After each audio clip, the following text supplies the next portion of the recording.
My dear viewers and students, welcome to my channel Maths and Cricket. তো আর আমার চ্যানেলের পুরো নাম হচ্ছে @maths and Quicks 1990।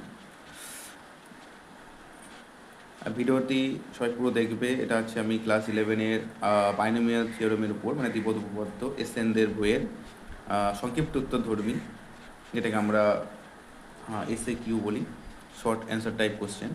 তো তার 2-এর 1 কারণ আগের ভিডিওতে আমি একটা ভিডিওতে নাম্বার 1-এর অঙ্কটা বলে সলভ করে দিয়েছি, তো এখন 2-এর 1-এরটা আমি সলভ করেছি।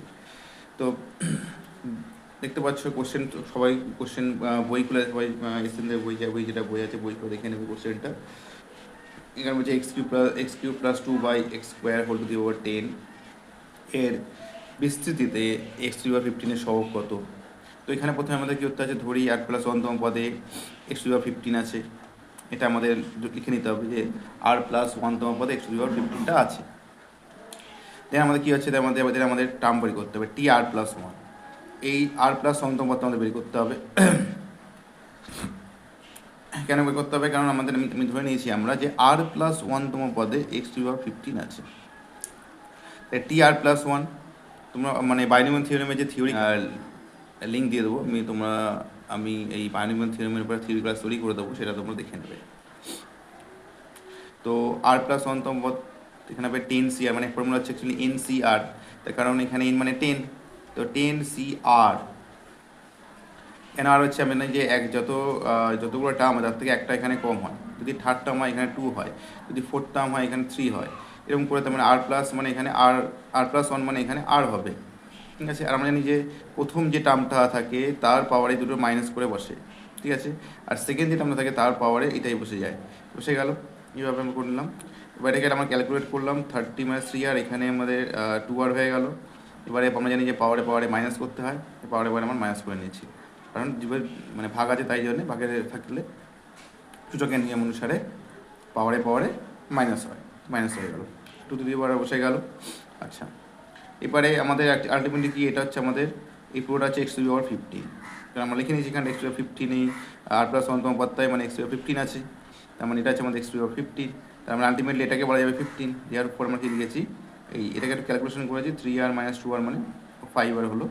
তো এইটা মানে 15 15 লিখেছি, এখান থেকে আমরা r এর ভ্যালু পেয়ে গেলাম 3। এবার যেহেতু আমাদের সহগ এটা করতে বলেছে, সহগ আমাদের কোনটা, আমাদের এইটা বাদ দিয়ে এটা মিলে সহগ হচ্ছে 10cr × 2⁴, এই যে। তো আর মানে আমাদের 3 পেয়েছি, তাই 10c3 × 2³ এটা ক্যালকুলেট করলে। আর 10c3 কী করে ক্যালকুলেশন করতে আমি এখানে দেখিয়ে দিয়েছি, তোমরা দেখতে পাচ্ছ ভিডিওতে রয়েছে।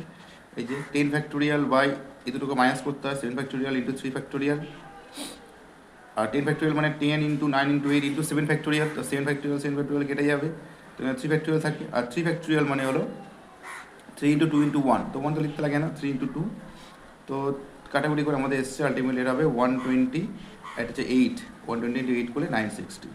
এই হচ্ছে আমাদের 2-এর 1-এর অঙ্কটা।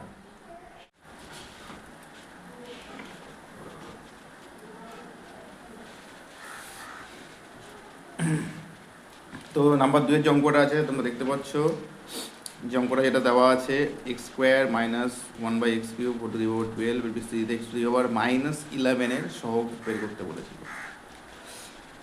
সিমিলার প্রসেস যেটা আমি কিছুক্ষণ আগে নাম্বার 1-এ করলাম, সেটা নাম্বার 2-এর মতোই হবে। নাম্বার 2 একই রকমই হবে, r+1তম পদে x⁻−11 আছে, তো tr+1 12cr, আর এটা ফার্স্ট টার্ম, তার এই পাওয়ারে এই দুটোকে বিয়োগ করে বসাতে হয়। এটা আমাদের সেকেন্ড টার্ম, মানে কিন্তু মাইনাস নিয়ে বলতে হবে। এখানে প্লাস থাকলে চিহ্ন লিখতে লাগে না, কিন্তু মাইনাস থাকলে অবশ্যই মাইনাসকে নিয়ে সেকেন্ড টার্মটা বলতে হয়। তো -1/x³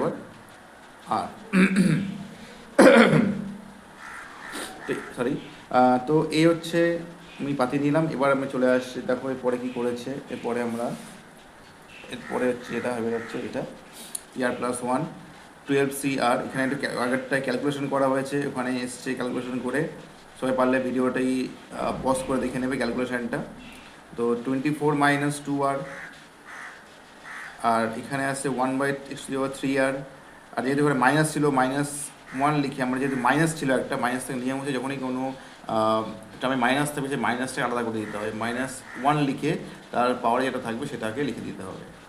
যেহেতু আমরা এখানে পাওয়ারটা জানি না কত। যদি এখানে পাওয়ারটা 3 হতো বা 2 হতো তাহলে এটা প্লাস হয়ে যেত, 3 হলে এটা মাইনাসে থাকবে। মানে কোনো বিজোড় সংখ্যা হলে পাওয়ারটা তাহলে এটা নেগেটিভ হয়ে যাবে, আর কোনো জোড় সংখ্যা হলে পাওয়ারটা তাহলে এটা পজিটিভ হয়ে যাবে। তারপরে পাওয়ারে পরে মাইনাস হয় সূচকের নিয়ম অনুসারে। তারপরে এইটার ভ্যালু হচ্ছে 24 - 5, আর এর ভ্যালু হচ্ছে -11, কারণ আমি লিখেছিলাম আমরা -11 সহ।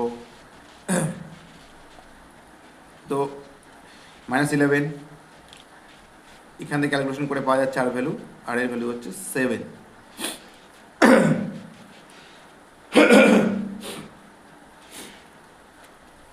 তো -11 সহগ হবে এইটা ইন্টু এটা, তাই লেখা হয়েছে। যেহেতু আর ভ্যালু আমরা 7 পেয়ে গেছি তাই লিখবো 12c7 আর -1 পাওয়ারে 7। যেহেতু পাওয়ারটা বিজোড় সংখ্যা তাই এটা নেগেটিভ হবে। আর 12c7 ভ্যালু হচ্ছে 792। এটা আমি এখানে ক্যালকুলেট করেছি, দেখে নিতে পারো। এই হচ্ছে ক্যালকুলেশন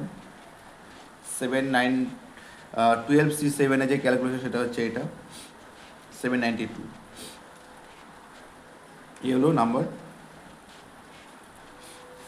2 এর অঙ্কটা।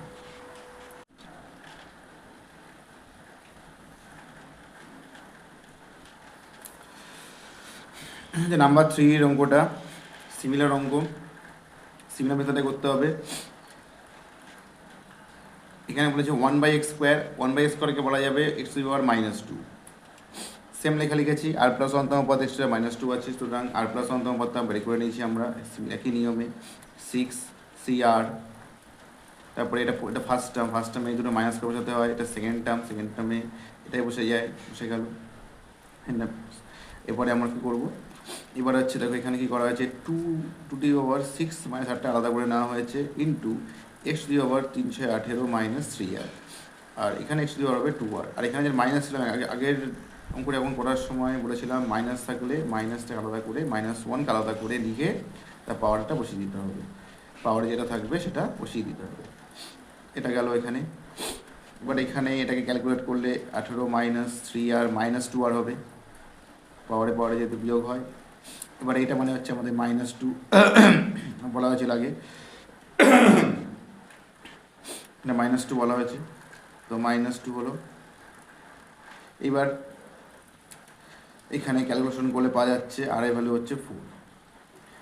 আর ভ্যালু 4টা আমরা এখানে বসিয়ে দেবো, 64 হবে এখানে, 2^6 - 4 হবে, -1^4 হবে।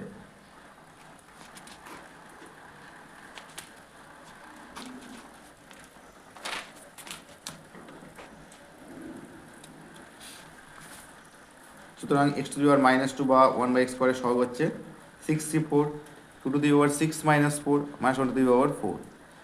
64 করলে অ্যান্সার বেরোবে 15, আর এখানে 2² মানে 4, 15 × 4 মানে 60। আর এটা যেহেতু পাওয়ারে 4 আছে জোড় সংখ্যা তাই প্লাস হয়ে গেছে। সো আজকে এই ভিডিওতে এই প্রথম 3টে করলাম। নেক্সট ভিডিওতে তোমরা পেয়ে যাবে পরের 4টে অঙ্ক, 4, 5, 6, 7 4টে অঙ্ক তোমরা নেক্সট ভিডিওতে পেয়ে যাবে।